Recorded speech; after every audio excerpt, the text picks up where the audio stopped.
एक गांव के पास खंडरों में एक चुड़ैल रहती थी। तभी एक गांव वाला देर रात शहर से लौट रहा होता है। तभी वह चुड़ैल उसके सामने आकर खड़ी हो जाती है। डर के मारे उसकी हालत खराब हो जाती है। हे चुड़ैल जी, मुझे छोड़ दो। कैसे छोड़ दूं? इतने दिनों के बाद तो कोई शिकार हाथ लगा है। फिर वह चुड़ैल उसे उठाकर अपने साथ ले जाती है। अरे बचाओ रे, कोई मुझे चुड़ैल से बचा लो। ये आज मैं कहाँ फंस गया।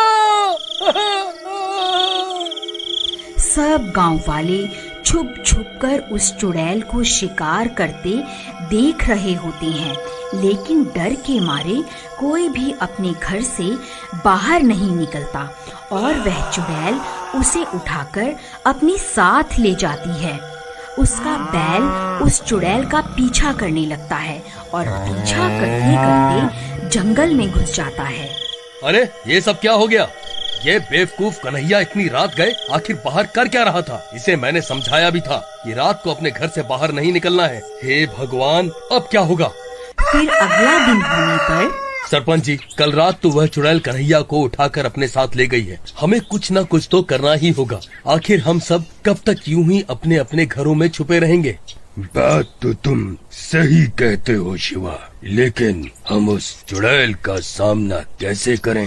भाई, हम उस चुड़ैल का सामना नहीं कर सकते, लेकिन अगर उससे भी बड़ा और ज्यादा डरावना भूत उसके सामने आ जाए तो वह चुड़ैल जरूर डर के मारे हमारा गांव छोड़ के भाग जाएगी। पप्पू भाई, मुझे लगता है तुम्हारा दिमाग खराब हो गया है जो ये बहकी बहकी बातें कर रहे हो। अब हम उससे भी डरावना भूत कहाँ से लाएं भला? अरे शिवा भाई, मेरे पास एक तरकीब है। अगर हम एक भूत का मुखौटा पहनकर उस चुड़ैल के सामने आ जाएं, तो वह चुड़ैल जरूर डर के मारे भाग जाएगी। तुम्हारी इस तरकीब में बहुत खतरा दिखाई दे रहा है।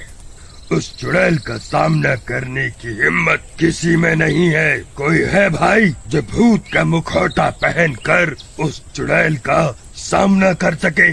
सब गांव वाले एक दूसरे की शक्ल देखने लगते हैं, लेकिन कोई भी उस चुड़ैल का सामना करने को तैयार नहीं होता। सरपंच जी, यह पप्पू हमेशा ही उल्टी सीधी तरकीब बताता है और खुद बच के निकल जाता है। मैं तो कहता हूँ अब की बार इसे ही मौका देना चाहिए। क्यों भाइयों, मैंने सही कहा ना?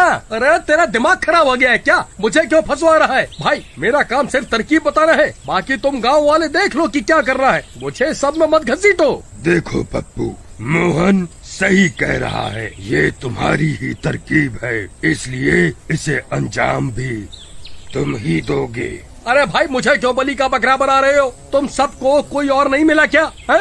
अरे पप्पू भाई, डरो मत, मैं भी तुम्हारे साथ चलूंगा। फिर रात होने पर शिवा के कंधों के ऊपर खड़ा हो जाता है और गांव वाले उसे भूत का मुखौटा पहनाकर उनका भेष बदल देते हैं। अब वह बिल्कुल असली के भूत जैसे लग रहे होते हैं।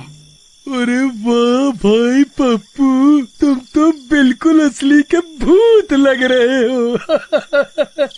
वह चुड़ैल तो तुम्हें देखते ही डर जाएगी।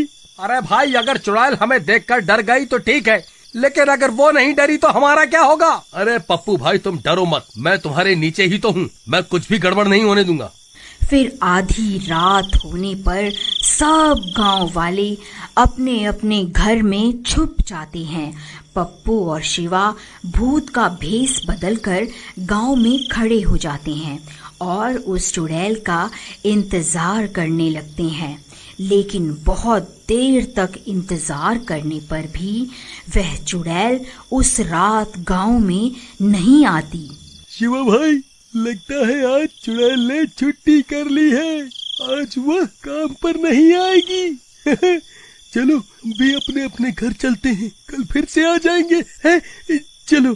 अरे चुपचाप यहीं खड़ा रहे, हम कहीं नहीं जा रहे। एक काम करो, तुम उस चुड़ैल को ललकारो। हो सकता है तुम्हारी आवाज सुनकर वह चुड़ैल यहाँ आ जाए। भाई, मैं शक्ल से मूर्ख दिखता हूँ, लेकिन असल में इतना भी मूर्ख नहीं हूँ जो खुद चुड़ैल को पुकारूं और बोलूं हाँ बैल और मुझे मार। मैं नहीं पुकारने वाला चुड़ैल को। अरे यार, ये किस डरपोक को सरपंच ने मेरे साथ यहाँ भेज दिया। ठीक है, मैं ही पुकारता हूँ उस चुड़ैल को। चुड़ैल, कहाँ है तू? देख, तेरा काल यहाँ खड़ा हुआ है। कहाँ छुप कर बैठी है? बाहर निकल, ये मेरा इलाका है। अरे मर गए रे। अरे नास मिटे, चुप कर जा, नहीं तो तेरी अम्मा सच में यहाँ आ जाएगी। अरे मर गया रे, आज ये शिवा मुझे पक्का मरवा कर ही दम लेगा। तभी डरावनी डरावनी आवाजें आने लगती हैं और वह चुड़ैल उन्हें सामने से आती हुई दिखाई देती है। अरे मर गए रे, नास मिटे, और चिल्ला ले, देख सामने से कौन आ रहा है। अब हम नहीं बचने वाले, अब हम नहीं बचने वाले। अरे डरपोक, रोना बंद कर, नहीं तो